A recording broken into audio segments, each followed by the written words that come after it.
Real Estate Rewired.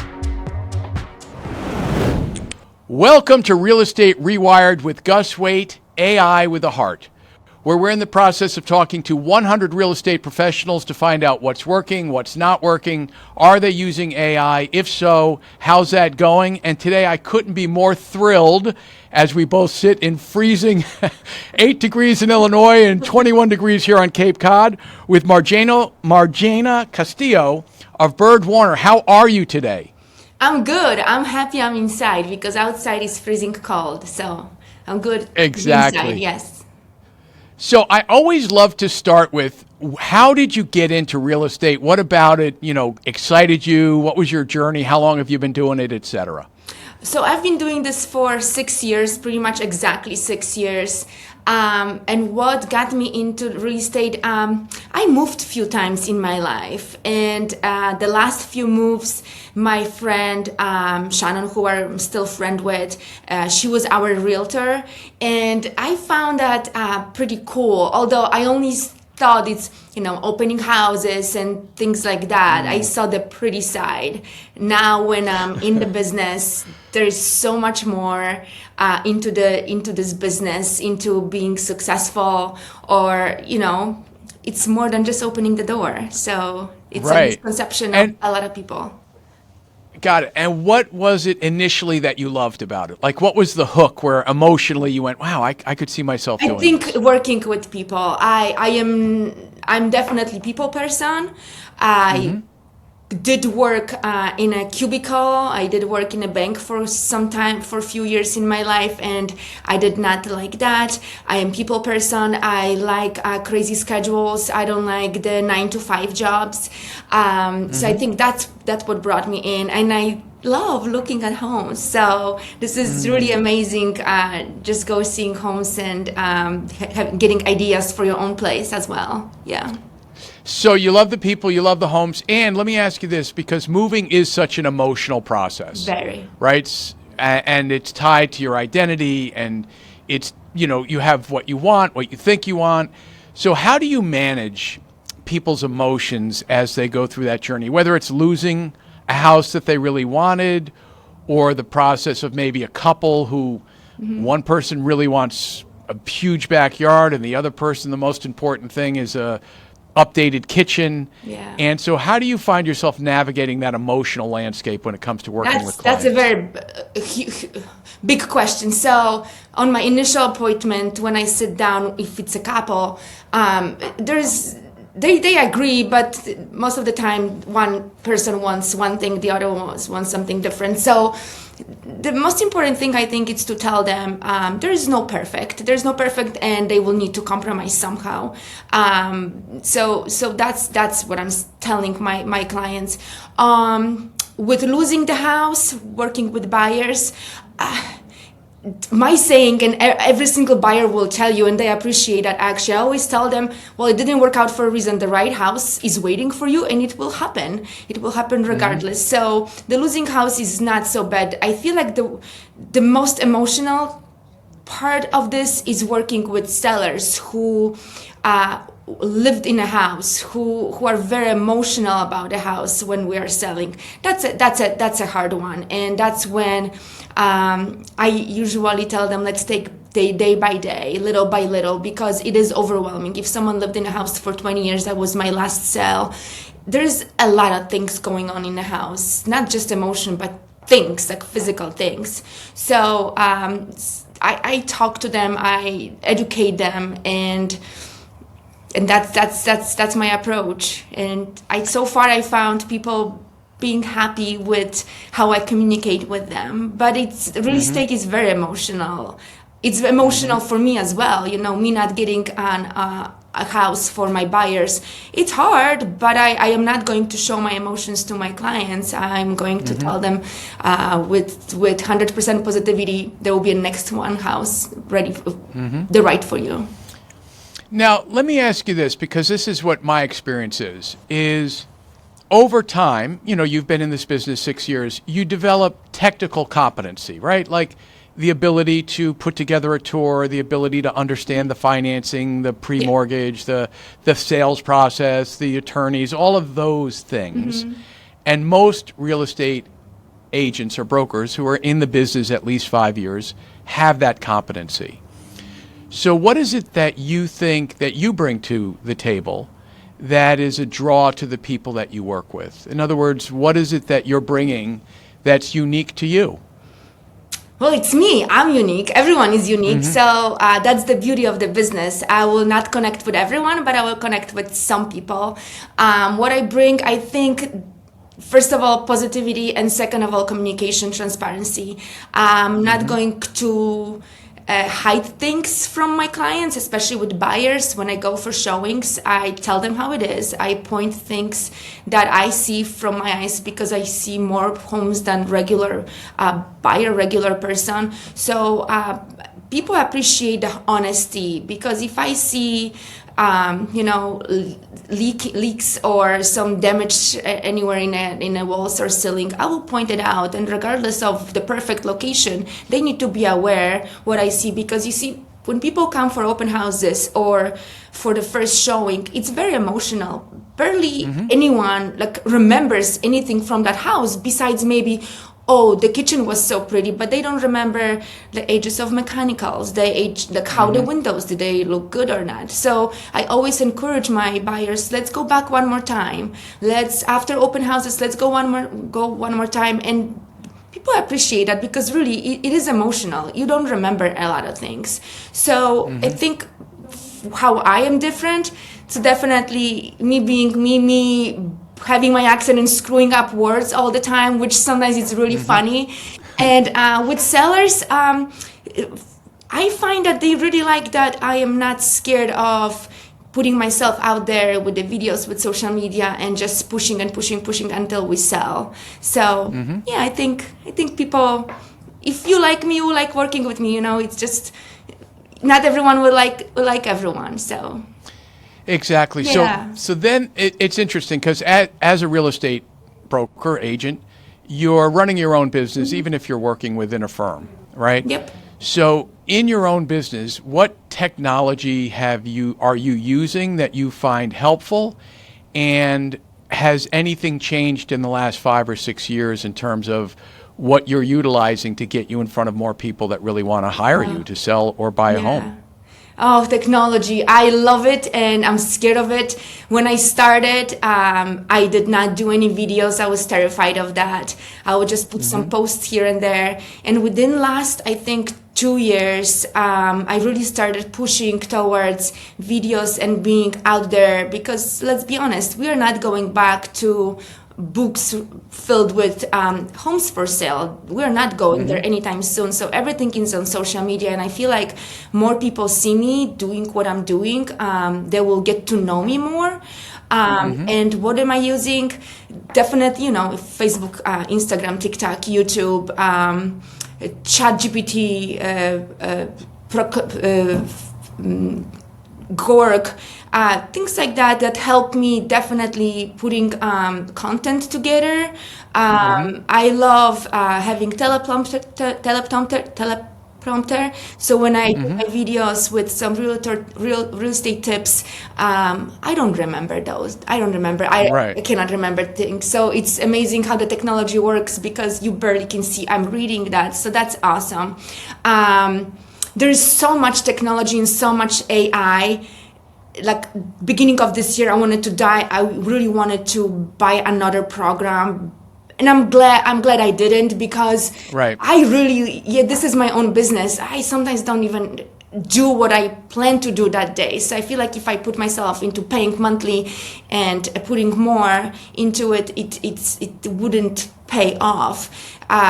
To be good at social media, it requires some work, but once you get it, it's pretty quick. Right now, putting videos together doesn't take me too much time, but I really would love to improve on YouTube channel. I really would like to grow my YouTube channel, YouTube audience, and automate, I think, the process of communicate with my people, because I would like to schedule like my coach says, he scheduled a few emails ahead, like a few months ahead, and I'm still not there. Like right now, I know I need to write a newsletter, and it's like in the back of my head. I'm like, oh my goodness, I have to do that. So if that process was more optimized, that would save tons of time for sure.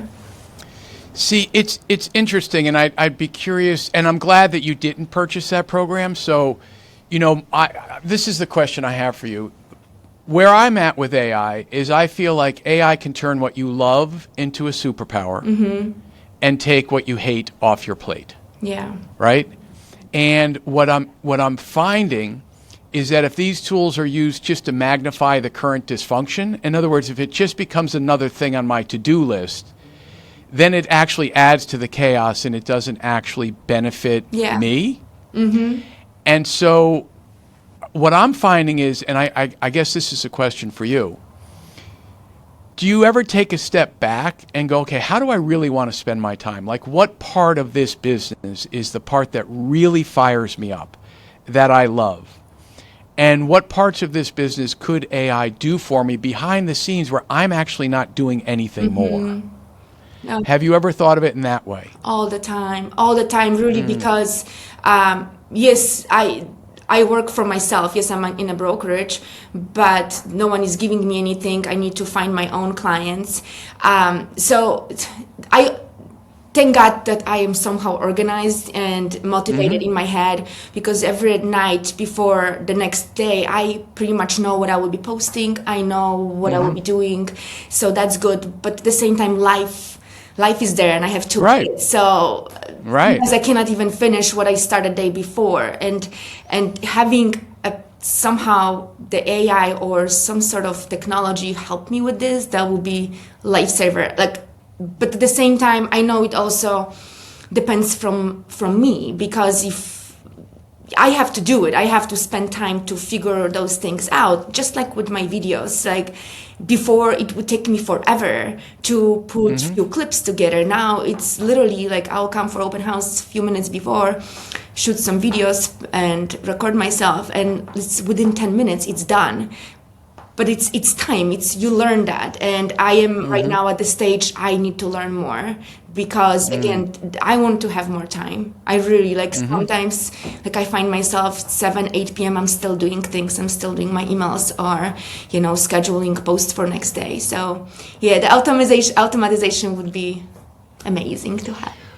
Well, it's interesting. So, I run a report every 3 months on what the top 1% of brokers are doing compared to the other 99%.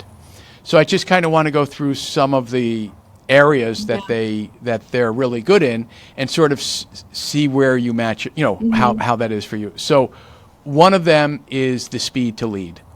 It's when a call comes in at 8 o'clock at night when you're with your kids, or a text, how quickly does that get... Right, you have that set up. I have that. I am not putting this for next day, because I know there's so many more of me people can find with a click of the button. So no, and I've got a lot of good reviews because I respond right away. I literally... Now you do that personally, or is that automated? Personally, yeah. Okay. I don't have that automatization. Yeah. Got I'd it. love to learn. Yeah. Yes. Yeah. Well, those are one of the interesting things, and then the other one is, the current CRM, the current database of people, and you had mentioned a newsletter, right? So one of the things is that the studies show that 7% of people currently in your database will be moving within the next 12 months. Yeah. And they may not even know it yet. The kid graduated from college, or where there was a divorce or whatever. Life. Yeah. Right. And so in terms of, what those folks are doing is not only staying in touch with people, but they're using predictive analytics, where basically the AI can look at various data points and say, wow, these 7% people are the most likely to move in the next 12 months. So let's really focus on reaching out to them specifically for that. Is there anything like that you have in the works? No, I don't. But I'm hitting my database pretty frequently, but I don't have that, solution. Got it. So, and it's interesting because this is where I go back to, right? I feel like, so whatever AI can do, that does what I'm already doing, but does it automatically behind the scenes, then that buys you that extra time. So instead of having to get up on a Sunday morning before the kids and say, okay, I really got to get my newsletter together, all of that stuff is automated. How do you learn? Like, what's your process for learning? Oh, so that's cool. Tons of I have my few favorite realtors all over US. I watch what they do. I'm a big fan of Shannon Gillette from Arizona, so I follow her. I've met her personally 2 times. She's super successful and super sweet. I follow her. I see what she posts. I see what videos she posts. That I tweak it my way to do something similar, different totally market, so I cannot say what she says. I attend webinars whenever I see something either coming from where I do my coaching or from my company or anywhere else. If there is a subject that really interests me, I'm going there. I love webinars. I love classes. So that's where I learn from. Yeah. Got it. And if you could wave a magic wand and one part of your business could be solved, what would it be? Oh, the lead generation. Yeah. Yeah. I would like this to come to me more naturally. I don't like cold calling, and hopefully my coach will not listen to this, but I don't like cold calling. I don't like door knocking. I've done it a few times. I don't like how it feels. I really would love to improve the social media part, and that's where the YouTube comes, because everyone is looking at everything in YouTube to get my channel better and stronger and get a lot of followers. I do have good amount of views on my videos, but I don't get calls from there. I got few deals from just regular Facebook videos last year, which was awesome, but I want more. I have a huge goal for next year. So the lead generation and having people reach out to you to either buy or sell their home. And then would it also be, for me, and this is what I think about, is also then organizing those people in a way that once they're in your world and you connect with them and they really like you, and also very importantly that you really like them. Yes, it's important to like each other. Yes. Right. Yeah. And for those people to basically never let that relationship die, and to be their person moving forward. Yeah, that would be great, because it's like open houses. You get the lead, but then life happens. There's something else happening, and it's like, oh my God, I forgot to contact that person. And this is where you can. And I did lose a few times on people because it was a little bit too late after open house. So something that would help with that would be awesome. Yeah. Got it. And let's switch gears a little bit now to the market right now, where you are. Tell me, how is the market for buyers? For buyers here in Illinois, still a little bit, we don't have too much of the inventory still. So versus what I'm hearing in Arizona, homes are staying on the market for months. Here we're still within the 30, 60 days, less than 60 houses are moving. So we're still in a strong seller market. Yeah. And if I were moving to Indiana and I was purchasing my first home, walk me through what the conversation would be and what you would advise me to do before we started looking at homes together. But are you sure in Indiana or in Illinois? Because I'm not. Oh, I'm sorry, Illinois. No, Indiana. No, listen, we'll get you multi-licensed. No, Illinois. Illinois. Yes, so now my friend referred her colleague from work who will be moving from Pennsylvania. I haven't met them yet, but we've talked over the phone. They will be renting for right now. So my first question usually is like, have you lived here? Because it's different. All of Pennsylvania maybe it's not as different as us, but that would be the first question: have you lived here? And the answer was that they didn't live here, but they come here a lot because for work. So I tell them, if that will be a buyer, our taxes, right? They need to remember our taxes are one of the highest taxes, and I strongly recommend and push towards sitting together for a meeting and go through the process of buying step by step. I don't like when people sometimes, let's put an offer on this and this house, but they don't understand the whole process, how that goes. Because yes, we'll put an offer, but after that offer, you will need to do inspection. There is this and this going. So people don't understand those steps and then get frustrated. So if you were moving here, first of all, I would ask, have you lived here? Do you know how 8 degrees can feel on your face? So, yeah. And then you like to meet them in the office and go through the entire process in terms of the timing and the financing and the inspection and what happens if they come back and they say, oh, they need a new septic tank or... With this one, I would always tell them, call me or text me with anything afterwards. But the initial consultation, I like meeting in person. I think this is very, very important. Yeah, absolutely. It's like dating, that first. Yeah. Because we're communicating so much at the beginning, then it kind of dies out when you're under contract, and then when it's closing, then that can completely die out, the whole relationship. But I don't let it. So yeah, I'm still staying in touch with those people. Yeah. Got it. And in terms of a seller, so I'm coming to you and my kids have gone to college and I've decided 8 degrees is too much and I'm moving to Arizona. Nice. So what's the process of having that conversation with a seller? So then usually we either meet here or I go to the house. I walk through the house and I tell my sellers I will be straightforward and transparent because I will be looking at your house the way I look at the houses when I walk with buyers. So if I see something, I will tell you, and they appreciate the honesty.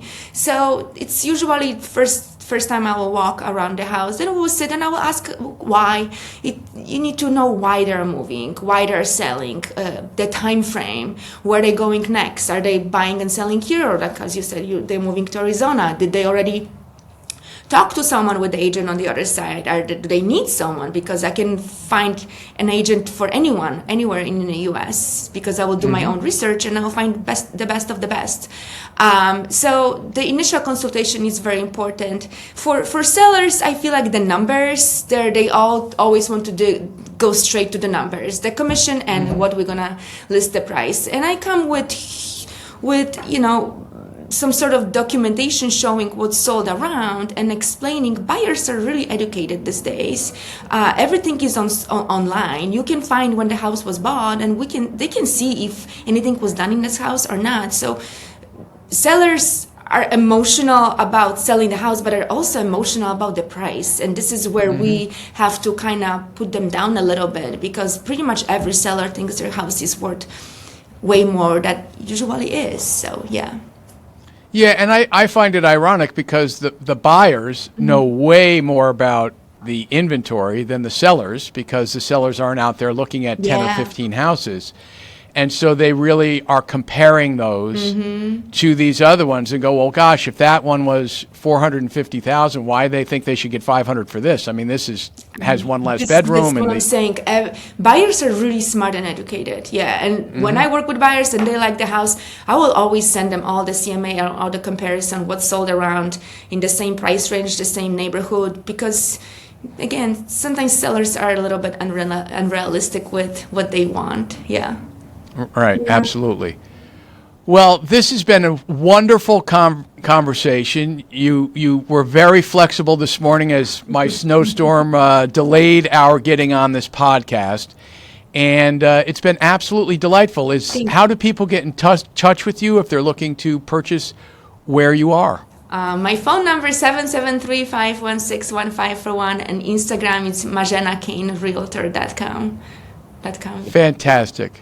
Well, thank you so much, and thank you, everybody, for watching Thank you. Real Estate Rewired with Gus Waite, AI with a Heart. This has been a fantastic conversation, and I really look forward to seeing you next. Please hit the subscribe button, and if you're interested in being on the show, shoot me a comment. And thanks for watching. If you've got value from today's episode, hit subscribe, leave a comment. I'd love to know what you're thinking. If you're ready to turn what you love into your superpower and take what you hate off your plate, schedule your free AI discovery call. The link is in the description and pinned comment. I'm Gus Waite. Until next time.